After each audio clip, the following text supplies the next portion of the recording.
النهارده بقى يا جماعه عملنا سحلب بسهل وبسيط والوصفه حلوه قوي. طب ما تيجوا نشوف عملناها ازاي. ازيكم يا جماعه، عاملين ايه؟ يا رب تكونوا بخير، وحشتوني. هعمل معاكم سحلب بقى تعملوه كلكم في البيت. الوصفه سهله وبسيطه وحلوه قوي، ما يتخيرش عن بره، وحاجه طعمها حلو. هنجيب نص كوبايه من دقيق الرز اهوت، نص كوبايه من دقيق الرز. هنحط عليها نص كوبايه من النشا، نص كوبايه دقيق الرز هنحط عليها نص كوبايه من من النشا اهوت. هحط عليها 3 معالق هرميه كده من الكريم شانتيه،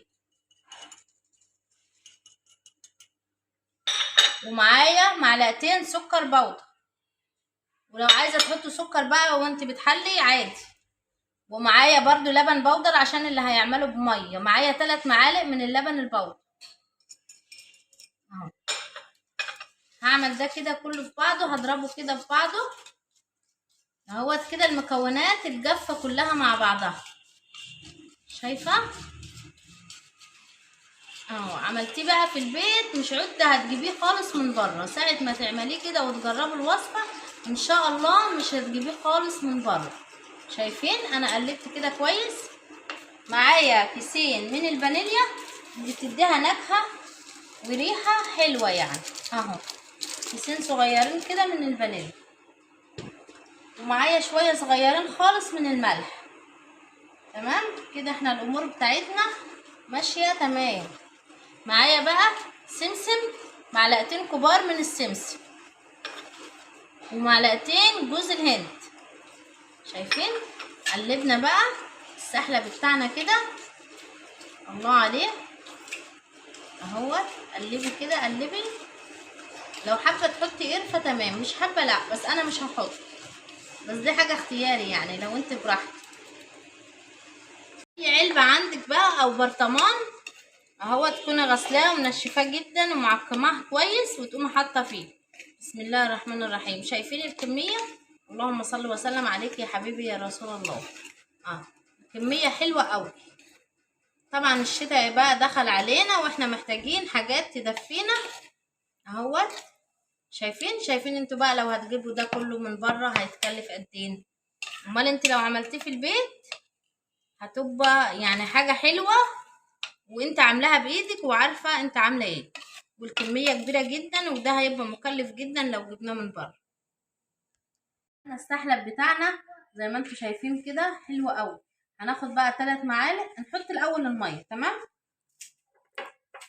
نحط بسم الله. شايفين ادي كوبايه ميه، كوبايه وربع من الميه. تمام، هناخد برضو اللبن، يعني هنعمله زي اقتصادي كده، نصه ميه ونصه لبن اهو. وادي كوبايه لبن ونص لبن.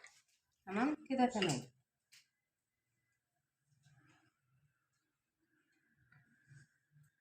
هنحط بقى 3 معالق كبار كده اهو، ونص من السحلب بتاعنا، وهنقلبه ونرفعه على النار كده، على النار اهوت عليه. وهقلب بس كده شويه عشان مش يبقى فيه تكلات، يعني مش فيه كلاكيع وكده. طبعا السكر حسب الرغبه، انا حطيت سكر بودر انتوا عارفين في الوصف. اللي حابب بقى يزود اكتر، ولو لقيته عايز سكر انا هحط له، مش عايز خلاص. انا دقت السحلب بتاعي لقيته محتاج سكر، حطيت كده 3 معالق من السكر. وهقلب بقى كده. هو بقى كده غلي معانا اهو. مش هتسيبيه على النار كتير عشان ما يعني مش ينشف وبعدين يتقل معاكي قوي. كده كويس اهو. ساعة ما يغلي كده ويبقى تمام، طفوا النار عليه على طول اهو، زي اللي بره بالظبط، ما يتخيرش عنه. شايفين بقى القوام؟ ما تقليش عن كده، عشان هو كده كده ما يبرد هيتقل شويه. بسم الله. طبعا بالكبشه او اي حاجه عندك اغرفي بقى، يعني ايه، حطي بقى.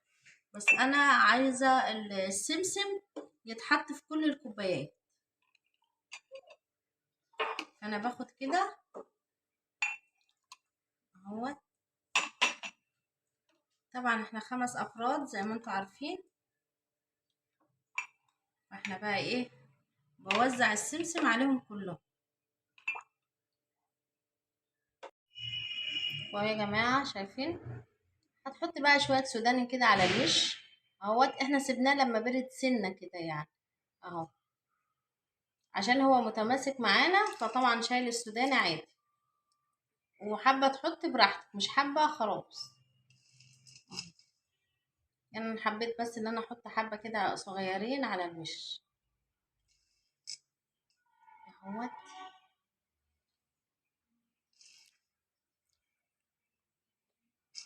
شايفين كده ديت حد مش عايز سوداني، فاحنا سيبناها له ايه من غير سوداني. يعني حد من العيله بتاعتنا مش عايز السوداني، فاحنا سيبناها كده، حطينا حاجات بسيطه يعني اهو. السحلب بتاعنا شايفين عامل ازاي، جميل قوي وطعمه حلو، مش هتفرقيه عن بره اهو. وفاض معانا، شايفين الكميه، بسم الله ما شاء الله اهيت، كميه كبيره. وكل ما تخلصي اعملي، يعني كل ما تخلصي هاتيها واعملي. عملنا بالمكونات اللي انتوا شفتوها اهو. عملنا احلى سحلب في البيت. طبعا الشتا بيحب الحاجات الدافيه الحلوه اللي انت تعمليها لك ولولادك وتتدفوا كده اهو. بالف هنا لكم. وادي الفيديو بتاع النهارده، ويا رب يكون عجبكم، واشوفكم على الف خير في فيديو جديد. لو اول مره بتشوفونا، انا اسمي نجوى ابراهيم. مش تنسوا بقى تصلوا على النبي عليه الصلاه والسلام، مش تنسوا تعملوا لايك واشتراك للقناه وتفعلوا الجرس عشان يوصلكم مني كل جديد. اشوفكم على الف خير في فيديو جديد. مع الف سلامه، باي باي.